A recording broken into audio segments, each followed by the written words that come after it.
Salut! Est-ce que tu remarques l'effort? Je me suis fait un petit peu jolie aujourd'hui. Je me suis mise sur mon 31 parce que je suis déjà prête pour le 31. Le sujet du jour, la Saint-Sylvestre et le Nouvel An. Pour ma part, cette année, ce sera chez maman avec mes frères, escargot, saumon fumé, champagne, Uno, karaoké et au lit. Je me sens persécuté. Je suis un être sensible. Oh, il est bien loin le temps où on whinait jusqu'à fatiguer dans les bars.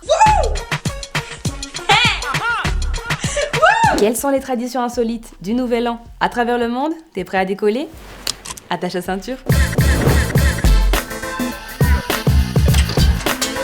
Le premier pays que j'ai choisi pour sa coutume singulière, c'est l'Afrique du Sud. Les habitants du quartier de Hillbrow à Johannesburg ont pris l'habitude de jeter par leurs fenêtres à la Saint-Sylvestre les meubles et les électroménagers usagés. Ça peut être un lit, un four à micro-ondes, une télé et même un frigo, mon gars. Hé!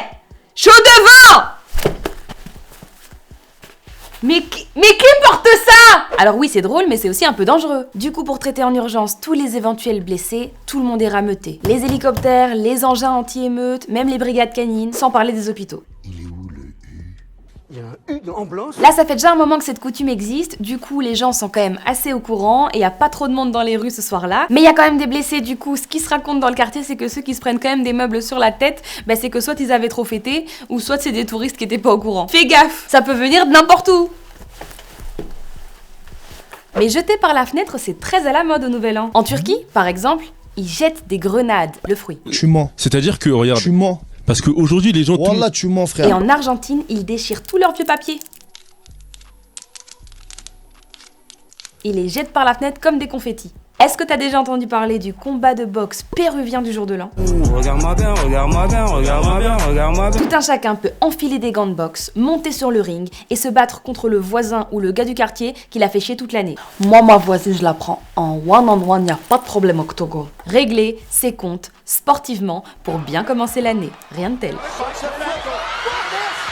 Je reviens en Afrique du Sud pour te parler d'une autre coutume, celle du 2 janvier au Cap. Ce second nouvel an est appelé le carnaval noir. Il est rythmé par des fêtes dans les rues et par des costumes colorés et extravagants, un peu comme moi aujourd'hui. Cet événement fait référence à la fête instituée le 2 janvier par les esclaves noirs quand le nouvel an était réservé aux blancs. En Russie, on boit ses propres vœux.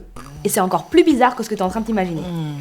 Jus d'orange. Alors moi j'ai vu ça, je me suis dit tu fais une soupe avec des nouilles alphabet. Et puis tes nouilles, les lettres, quand tu les mets ensemble ça correspond à ton vœu. Mais en fait que nenni, pas du tout.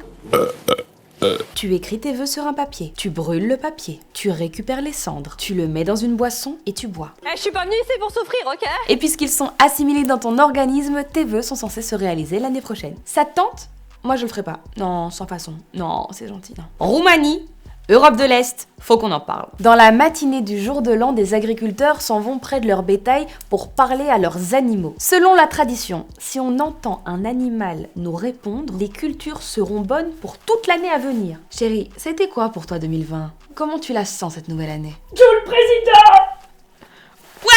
Les Anglais ont pour tradition de mettre dans leur poche une pièce de monnaie, un peu de sel et du charbon. Pas toute l'année, mais quand ils sortent de chez eux le 31 après minuit. Ces éléments y symbolisent respectivement l'argent, la nourriture et la chaleur qui seront abondants tout au long de l'année. À skip. Exactement, ouais. T'es bien renseigné, toi. Mais attention, au contraire, s'ils sortent de la maison sans rien dans leur poche, une année de malchance s'abattra sur eux. À skip. Bref, je crois qu'on est à peu près tous d'accord pour dire que là, on attend 2021 comme on attend une cérémonie qui récompense vraiment les meilleurs artistes de l'industrie musicale. Parce que 2020, c'est bon là. Comment tu as fait tes nouvelles an, toi? Dis-le moi en commentaire et moi, je lirai tout ça en détail jusqu'à la prochaine escale. Et à demain, ou à l'année prochaine, ou pas!